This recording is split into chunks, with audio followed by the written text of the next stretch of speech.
Even from zero to hero, Hollywood still doesn't surprise me anymore. You might even be able to download their checklist. I'm not joking. Be sure to like this video and subscribe to stay tuned and show support for the channel.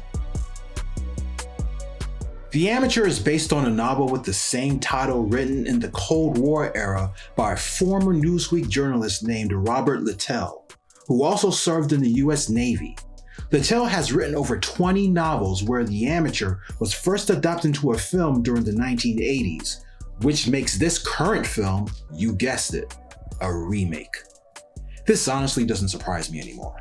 The 2025 film takes on a similar approach to the tale as its 1982 original, except with a few minor changes in locale and casting.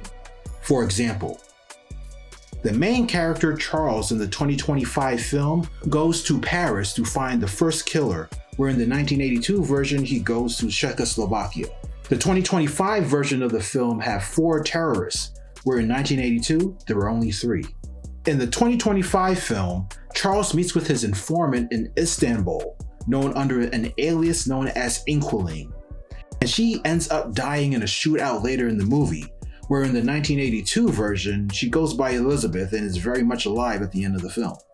Anderson, who trained Charles in the 2025 film, is tracking Charles down in Europe by orders of their directors.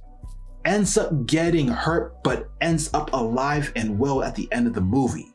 Proud of Charles's accomplishments, where in the 1982 original, Anderson dies in a shootout against the terrorist leader Schrager, who secretly worked for the CIA, and Charles was the one who killed Schrager. And of course, there's a race swap. The name changes, and new cast members, one of which looked like a lesbian feminist in her role as CIA director. So in light of all these changes, how does the 2025 film stand out?